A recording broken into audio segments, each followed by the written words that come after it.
직무대행 김선호님, 네. 방첩사 실무 4인방에 대해서 즉각 임무 배제해야 된다라는 데 대해서 말씀드립니다.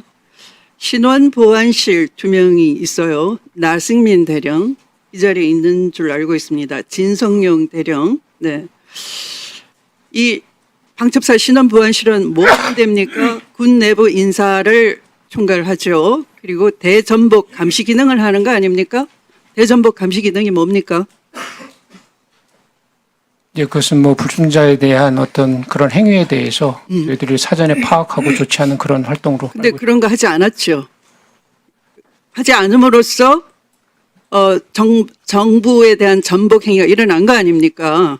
그러니까 본연의 임무를 하지 않고 오히려 은폐하거나 엄호하고 있고 지금도 이들은 증거인멸을 하고 있다고 판단이 됩니다. 직무배제 하시기 바랍니다. 조속히. 그리고 방첩수사단 2명이 있어요. 우민회 중령과 정민식 중령입니다. 지금 구속돼서 수사받고 있고 기소돼 있죠. 여인영 사령관의 채측근으로 알려져 있어요. 이들에 대해서도 직무 배제해 주십시오. 네. 이진우 증인 나오십시오. 예, 전 수방사령관입니다. 알고 있습니다. 이 자리에 증인으로 나오신 거예요. 자, PPT 한번 봐주세요. 이것은 현장에 있었던 특전사 간부의 메모입니다. 자, 계엄 해제가 됐어요. 그랬더니 여인영 방첩사령관으로부터 각 사령관들에게 비화폰으로 전화가 걸렸어요. 근데 옆에서 들린 내용을 메모한 겁니다. 첫 번째, 몰랐다. 당일 방송을 보고 알았다라고 하자. 그래서 12월 10일 증인은 그렇게 얘기했습니다. 박한수 사령관도 마찬가지로 얘기하더라고요. 두 번째, 지워라. 통화 기록 문자. 이렇게 얘기하니까 귀에 대고 있던 보안폰을 잠시 내려다보면서 지우는 것처럼 반응을 하는 모습을 봤다라고 메모가 돼 있어요. 그렇게 했습니까? 지웠습니까? 예, 아니오만 대답하세요. 시간이 없는 관계로. 그것도 역시 제가 여기서 말씀드릴게요. 알았습니다. 자, 그다음 PPT 봐주시기 바랍니다. 자, 저기 뭐라고 돼 있어요? 1번. 저게 1번이 아닙니다. 더 앞에도 1번이 있습니다. 수호신 TF 출동 지시. 그 앞에 1번은 뭔가요? 저 부분은 제가 말씀드리겠습니다. 저게 12월 2일 날 네. 장관님께서 네. 서울에서 상황이 발생되고 네. 또 이런 일이 있을 때 네. 수방사에서는 어떤 절차대로 하느냐라고 네. 물어보셔서 네. 제가 말을 한참 설명을 드렸어요. 네. 그랬더니 그러면 머리가 아프니까 좀 정리해서 달라. 네. 그래서 정리해서 드린 저희 통합방위 태세 저희 매뉴얼에 대해서 그대로 쓴 거고. 김용현이 지시한 건 아니고 매뉴얼에 따라서 예, 제가 수호신 이렇게 해야 TF 됩니다라고. 출동 지시하겠다. 예, 이런 식으로 진행돼야 됩니다라고 제가 제 입장을 말씀드린 겁니다. 그러면 증인이 서울시장과 경찰청장과 공조통화도 실시하겠다. 그런 얘기입니까? 예, 네. 작년 내내 네. 실제 보물풍선이라든가 여러 가지 실제 상황이 있었을 때도 네. 저렇게 했습니다. 알았습니다. 그러면 10월 29일에 증인은 주요 시설 점검을 한다는 이유로 수호신 TF 단장, 1경비단장이죠. 하고 또 군사경찰단 등과 함께 여의도 변전소에 갔죠. 그렇습니다. 네. 그런데 이 여의도 변전소는 왜 갔습니까? 원래는 거기 가서 훈련 대상 지역이 아니잖아요? 그곳도 네. 국가 중요시설 72개 중에 하나인데 네. 제가 가지 않은 곳 중에 제 부하들이 네. 이번엔 거기 한번 가보십시오 해서 추천을 해서 가게 된 상황이었습니다. 이 여의도 변전소 훈련은 그 참가 대상도 아니고요. 또 제1경비단하고 군사경찰단을 부른 것은 국회 단전을 위한 사전 점검 아니었습니까? 그렇지 않습니다. 그러면 이 여의도 변전소는 최근 10년간 한 번도 군사훈련을 한 적이 없는데요. 왜 특이하게 10월 29일 날 갔습니까? 그래서 저도 제가 거기 가서 토의하다 보니까 변조 소장님 말씀 들어보고 네. 제가 부하들한테 야 여기가 우리 서울시에 변전소가 이렇게 많은데 꼭 여기만 중요한 데가 아니구나 하고 제가 설명을 해주고 그래서 제가 그냥 예를 들어서 이런 그래서 물어봤죠. 여기 그 단전되면 어떻게 되냐 물어봤죠. 네, 물어봤습니다. 증인이 물어봤습니까? 그 토의하는 과정에 서로 질의응답식이었기 때문에 그렇게 됐습니다. 물어봤고 그다음에 답변이 뭐였어요? 답변은 거기가 되면은 서울에 특히 여의도 지역에 국가 중요 시설들이 많은데 거기서 많은 데가 전기가 차단됩니다. 위험합니다. 그런 얘기를 제가 들었습니다. 그리고 곧 우회 전기가 배급이 될 수 있다라고 했죠. 우회선로가 가동이 된다고 했죠. 예, 그래서 이상 없습니다. 또 우회하는 방법이 네. 있고 또 얘기를 했었습니다. 네. 그런데 대통령은 이렇게 얘기했어요.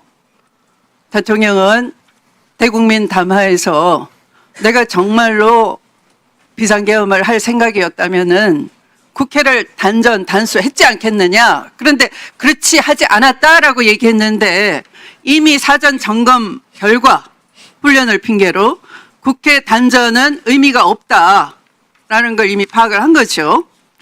그거는 제가 잘 모르겠습니다. 왜 그렇게 말씀하셨는지. 네, 자, 그런데 이 수호신 TF는 언제 만들었어요? 금년 2월부터 자, 2월에 왜 만들었습니까? 저희가 그 1년 전에 합참에서 승인해서 이 특임대대도 하나가 더 창설이 됐습니다. 그래서 같은 사무특임과 동일한 부대가 두 자, 개가 PPT 한번 보시겠습니다. 금년 2월에는 뭐가 있었어요?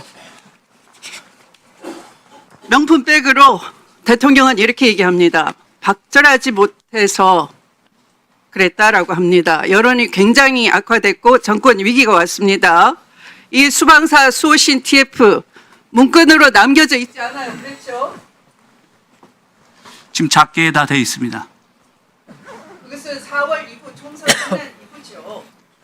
완성은 계속 검증했고 7월에 완성이 돼서 합참의 승인을 받았고 실제 11월 말에 작게 반영된 걸로 제가 알고 있습니다. 박종은 증인이 아까 10월 1일 무렵에 계엄 얘기 들었다라고 했는데 그 1분만 주시고 마무리하겠습니다. 네.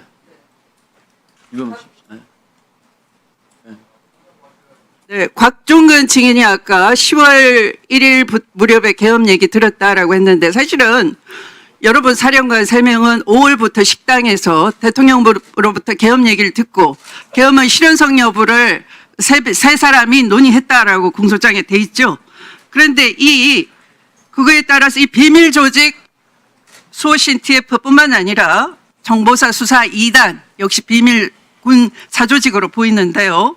이것도 역시 10월에 정권 위기가 왔을 때 대통령이 명태균 사태를 통해서 김영선이를 좀 해줘라 그랬는데 당에서 말이 많네 하는 대통령의 음성이 폭로된 이후에 사실은 수사 2단 설치가 본격적으로 구성이 들어가게 됩니다. 그러니까 이 수호신 TF 설치도 정권 위기 시에 마찬가지로 정보사 수사 2단 설치도 정권 위기 시에 미리 대통령 머릿속에 있는 여러분과 함께 실행해야 할 이 계엄을 위한 준비로 보인다라는 거죠. 예, 의원님 말씀처럼 그런 의도로 수호신 TF가 설치됐으면 12월 2일 날 저희가 수호신 TF 관련돼 있는 100명을 KCTC 인재에 훈련을 보내지 않았을 것 같습니다.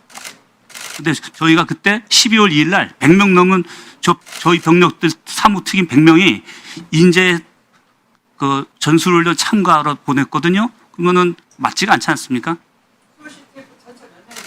네, 정리해 주십시오. 네.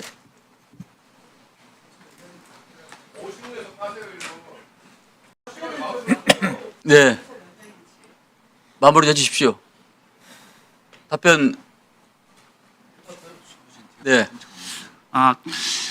250여 명이 편성돼 있고 또 하나가 한 160명입니다. 근데 12월 2일 날 전체가 한 400명이 400여 명이 되는데 이제 100명은 자, 마무리해 주세요. 네, 그렇습니다. 네.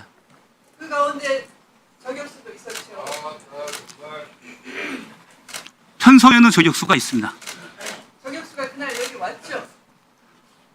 저격수로 온 게 아니라 일단 인원들이 다 왔습니다. 네. 저격수가 저격탄을 가지고 왔죠. 저격탄 48을 네, 예. 알겠습니다. 마무리해 주세요. 자, 말씀 잘해 주셨는데 저희 말씀 정말 잘해 주셨는데 꼭 드리고 싶었던 말씀입니다. 저희는 그날 여기 제가 제일 먼저 와서 현장을 확인해 보니까 아니, 예. 의원님들 답변을 하고 있는데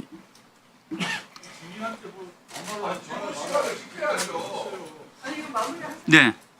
와서 제가 제일 먼저 임무 준 게 전 병력들은 소총을 다 차량에 두고 내려서 임무 수행하라고 해서 저 말씀하신 그 수호신 TF 병력들은 소총 없이 다 국회 근처에 다 있었습니다. 저격수는 어디 있었어요? 총이 없었는데 자, 저격수가 네. 필요했겠습니까? 자, 주진우 의원 해 주십시오. 국민의힘 주진우 의원입니다.